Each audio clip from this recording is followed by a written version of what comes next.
Oi, eu sou a Fernanda Galvão, a Galva, da Galva P Comunicação e Treinamento. E este é o Galva Explica. O que é o Galva Explica? São os vídeos onde a gente vai tentar explicar para vocês, de uma maneira mais simples, de uma maneira mais direta, assuntos que têm a ver com gestão pública, com administração pública, enfim. E hoje a gente vai falar sobre um tema que está todo mundo falando, mas que tem muito pouca gente entendendo, que é a reforma trabalhista. Bom, antes de qualquer coisa, é preciso deixar bem claro que hoje, dia 28 de abril de 2017, o projeto de lei que foi aprovado na Câmara dos Deputados não está valendo ainda. Ainda não é lei. Hoje ainda o que está valendo é a CLT. São as a consolidação das leis trabalhistas, são todas as leis correlatas. É isso que está valendo. Tá? Como existe hoje, ainda é isso que está valendo. Esse texto que foi aprovado na Câmara dos Deputados, ele vai para o Senado, vai ser discutido no Senado. Se ele não for alterado, ele sai do Senado e segue para a sanção do presidente. Se ele for alterado no Senado, aí ele volta para a Câmara dos Deputados para ser avaliado de novo, discutido de novo, e só então é que ele vai virar lei. Beleza? Bom, o que é importante da gente discutir é que o projeto que foi aprovado na Câmara dos Deputados não é o projeto que foi enviado pelo presidente Michel Temer para ser aprovado. Mas peraí, como assim não é o projeto? Aquilo não era uma medida provisória? Não era uma coisa que era de iniciativa do Executivo, ou seja, iniciativa do presidente? Era. O presidente pegou, fez um projeto de lei, escreveu lá, a equipe dele pegou, redigiu o projeto, mandou para a Câmara. Chegou na Câmara, esse projeto foi analisado pelas comissões técnicas e sofreu uma série de alterações, porque ele foi discutido por várias comissões. Esse projeto está tramitando desde o ano passado na Câmara dos Deputados. Depois dessa discussão toda, o que aconteceu?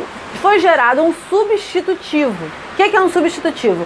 Substitutivo é o que acontece depois que um projeto é mexido tanto, que ele não tem quase nada do texto original.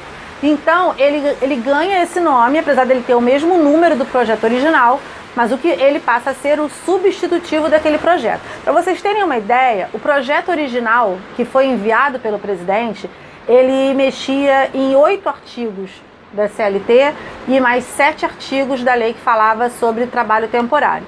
O substitutivo, que é o que foi para o Senado e é o que vai valer se ele for sancionado pelo presidente Michel Temer, mexe em nada menos, altera, cria, enfim, redige, 91 artigos da CLT. 91 artigos da CLT. Tudo bem que a CLT tem mais de 800 artigos, mas não importa, são 91 artigos da CLT e mais 7 artigos da lei que fala a respeito de trabalho temporário.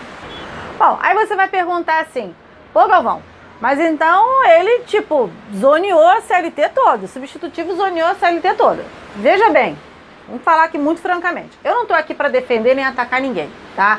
A gente aqui não tem nenhuma coloração partidária, nem nada disso. A gente está querendo traduzir o que o texto diz para o dia a dia do cidadão comum. Beleza? Beleza. Então, bom, o projeto traz pontos que deveriam realmente ter sido abordados no projeto original, que não foram.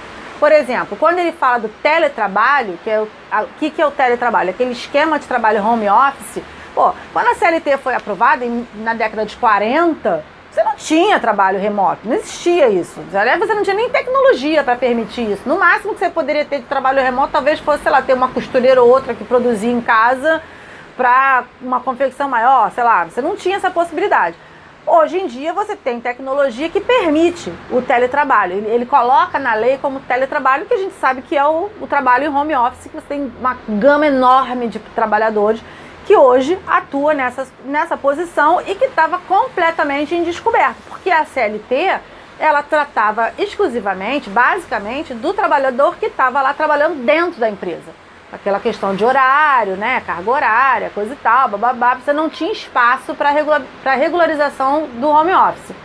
E ele tem uma série de artigos que fala a respeito disso. Ele tem uma série de artigos, por exemplo, que ele fala a respeito de possibilidade de processos por indenizações de uma série de questões, até relacionadas à questão de defesa da honra, tanto por parte da empresa como por parte do empregador.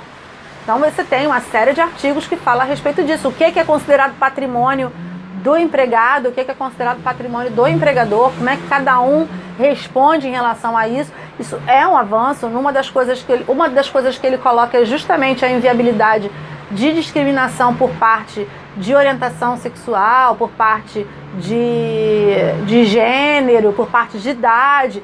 Esses aspectos são bacanas, estão nesse novo projeto de lei, estão no substitutivo, não estavam no projeto original. Porém, o projeto tem uma série de pegadinhas, e aí são essas pegadinhas que podem até inviabilizar esses avanços que ele traz. Vou explicar por quê, tá?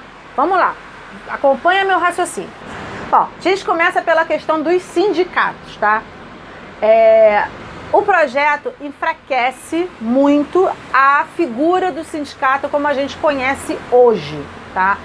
Que é fato que a questão sindical deveria ser revista em algum momento, porque ela também é uma posição arcaica, que foi ficando velha ao longo desses anos todos, é fato. Só que não deveria ter sido mexida dessa forma, por quê? A figura do sindicato, ela garante uma certa proteção ao empregado, tá? Ela garante uma certa, enfim, uma certa inviabilidade, uma certa, sei lá, proteção mesmo do empregado. Por quê? Porque ele é uma entidade externa ao empregador. E esse projeto, ele enfraquece o sindicato a partir do momento que é o seguinte, primeiro que ele extingue a contribuição sindical, o imposto sindical, acabou. Agora a pessoa vai poder pagar o imposto sindical se quiser. O desconto em folha também só vai poder ser feito se o empregado autorizar expressamente que ele vai ter lá o desconto na folha de pagamento. Se o cara não quiser autorizar, sinto muito, sindicato, tchau e benção, não vou te dar o meu dinheiro, tá? Para começo de conversa, a coisa é dessa maneira, tá? A outra coisa, você não precisa mais, no processo de homologação, a homologação não precisa mais ser feita pelo sindicato. Você extingue isso. E, além disso, a orientação gratuita que o sindicato fazia para o empregado no ato da homologação também não é mais... o empregado não precisa mais passar por isso na homologação. E ela deixa de ser gratuita. Então, com isso, como você não precisa mais passar por lá e você vai ter que pagar o sindicato, tem muita gente que simplesmente não vai querer pagar o sindicato. Não vai querer contribuir para o sindicato. Então, com isso, o que acontece? Você enfraquece o sindicato, né? Então você enfraquece aí uma das instâncias mais significativas, tá, na interlocução com a empresa, com o empregador, beleza? Pois bem, além disso, a lei cria uma instância dentro das empresas com mais de 200 empregados, que é tipo um conselho, tá? A partir de 200 empregados, a empresa vai ter um grupo de trabalhadores, tá? Que é uma comissão de funcionários que vai entrar em contato com o empregador para resolver uma série de questões trabalhistas, de horário de trabalho, a acordos coletivos, enfim, uma série de questões. Você não vai mais precisar procurar o sindicato para resolver, você vai resolver, as empresas vão resolver internamente a partir dessas comissões que vão ser eleitas, vai ter campanha, tipo uma CIPA, sabe a CIPA? Aquela comissão interna de prevenção de acidentes? Pois é tipo a CIPA, vai ter eleição, aquela coisa toda, só que o funcionário da CIPA tem estabilidade, o funcionário desta comissão não tem. Mas Galvão, olha só, tem um artigo lá que fala que o cara não pode ser mandado embora até 1 ano depois de acabar o mandato dele nessa comissão. Pense, não é bem assim, não é bem assim. Na verdade, o artigo diz o seguinte, abre aspas, ele não pode ser mandado embora por razões arbitrárias. Beleza, só que ele coloca como razões arbitrárias aquelas que não são por ordem. Vou ler aqui. Aqui, ó. Demissão de ordem arbitrária, ela não é de ordem disciplinar, técnica, econômica ou financeira. Ou seja, se o cara pode simplesmente pegar pro tiozinho lá da comissão e dizer, olha só, você me desculpa, mas a gente está com crise e aí é um motivo financeiro pelo qual você vai ser mandado embora. Ele pode. Olha, eu recebi uma reclamação aqui do seu supervisor e você está muito indisciplinado e aí sinto muito, eu vou mandar você embora. Pode. Ou seja, o cara não tem estabilidade. Ponto. Aí você imagina, né? Vamos elocubrar aqui, vamos pensar aqui. Você realmente acha que uma empresa, que uma comissão, tá, de funcionários daquela empresa, tá, que o cara é empregado lá, entendeu? A gente vive num momento de crise, todo mundo está desesperado para manter os seus empregos, e aí a comissão vai peitar o patrão.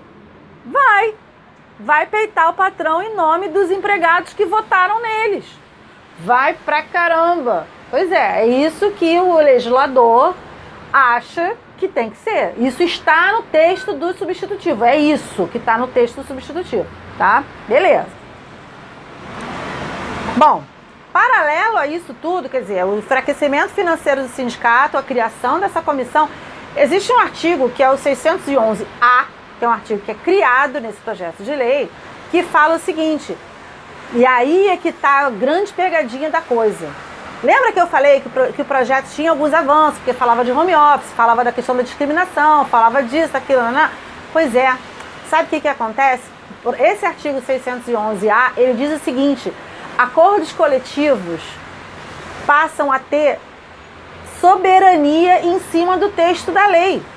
Então, a lei pode dizer aquilo tudo, a lei pode ser maravilhosa. Se o acordo coletivo que é feito entre sindicatos, essa comissão e as empresas, se aquilo vier a contradizer a lei, o que vale é o que foi acordado, não é a lei. Vamos recapitular? A gente está falando de um sindicato enfraquecido, a gente está falando de uma comissão de empregados dentro da empresa, tá? Ou seja, de pessoas subordinadas ao empregador que vão sentar com ele para negociar e para acordar, tá? E aí, é nesse nível de diálogo e de interlocução que as coisas vão passar a ser feitas. E aí, é a partir daí que as coisas vão passar a valer. Vamos parar para pensar? Isso é realmente positivo? Enfim, não sei, tá? Eu estou colocando aqui como as coisas são, beleza? Um outro ponto que é importante a gente colocar é o seguinte, hoje, nas mídias sociais, o que eu pude acompanhar de comentários e tal, ontem, desde a aprovação desse projeto de lei na quarta-feira, vai acabar com o 13º, vai acabar com o seguro-desemprego. Não vai. O projeto não fala disso. Principalmente fim de 13º, não fala, o projeto não fala disso, tá? Estou deixando bem claro, o fim do 13º, não existe fim do 13º. O que existe, tá? Que é o que pode estar trazendo essa confusão. Pois bem, as férias vão poder ser divididas em 3, ou seja, você, por um acordo com o empregador, você pode dividir em 3, tá? Mas você vai continuar recebendo o seu 1/3 de férias, ok? E mais, que aí é o pulo do gato do seguro-desemprego.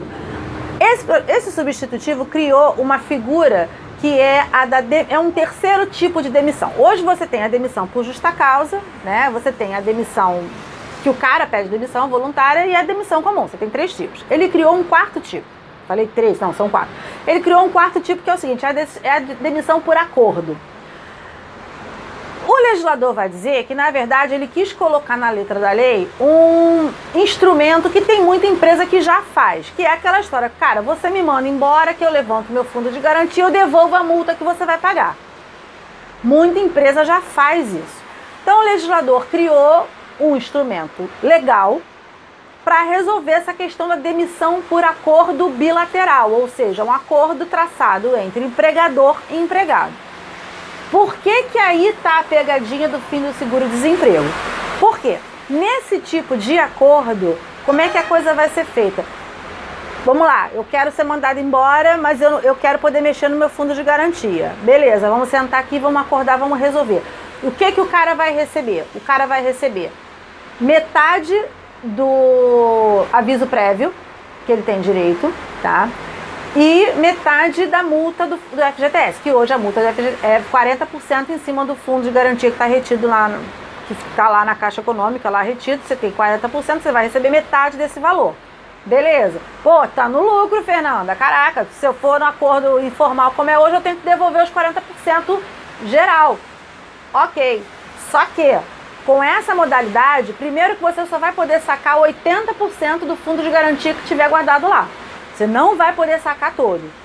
E mais, você não pode requerer o seguro-desemprego. Vamos voltar ao que a gente vinha falando? Quer dizer, a gente está falando de um cenário de sindicatos enfraquecidos, tá? De entidades patronais fortalecidas, porque afinal de contas você vai ter pouca oposição a eles, tá?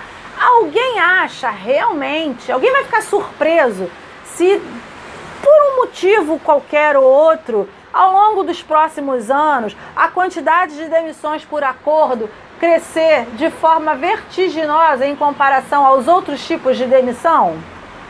Será, gente? Será que isso vai acontecer? Será?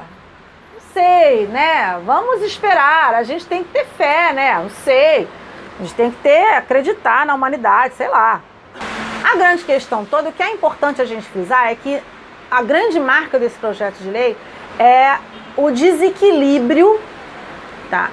Mais agudo ainda entre as relações trabalhistas, que hoje já não era uma maravilha, né? Vamos combinar aqui que já não era uma coisa sensacional. Vai ficar pior ainda, porque o empregador sai fortalecido em detrimento do empregado. Bom, a história é essa, tá? O que está sendo discutido é isso seguiu para o Senado, tá? A discussão que existe hoje é se esse projeto vai ser tocado em regime de urgência pelo Senado ou não. Eles estão brigando dentro do Senado, obviamente a base governista quer aprovar de qualquer jeito, a base da oposição está querendo discutir, está querendo postergar, está querendo, enfim, trabalhar em cima desse texto. O presidente não quer ficar cozinhando isso, obviamente. Bom, desse angu de caroço todo, o que fica, tá? O projeto é todo ruim? Não, não é todo ruim, tá? Mas ele tem essas pegadinhas que a gente falou. Pode ser modificado? Pode. Vai ser modificado? Não sei. Vai depender de uma questão de forças dentro do Senado, tá? O que é importante ficar bem claro é o seguinte: não está valendo ainda precisa passar pelo Senado, ainda precisa ser sancionado pelo presidente da República. Alguns especialistas já estão alegando que alguns desses artigos são inconstitucionais, ou seja, ferem a Constituição Federal. Só que aí isso é uma outra briga, porque tem que alguém arguir a inconstitucionalidade daqueles artigos e aí o troço vai tramitar na justiça, sabe-se lá Deus quando termina. Tá? O que importa é que a gente vai acompanhar a tramitação desse projeto de lei, a gente vai voltar a explicar o que está valendo quando o troço vira lei, até para que isso seja uma coisa de fácil entendimento para todo mundo. E a gente ainda vai discutir uma série de outros aspectos aqui na Galva P, no canal da Galva P. Beleza? É isso. Até lá!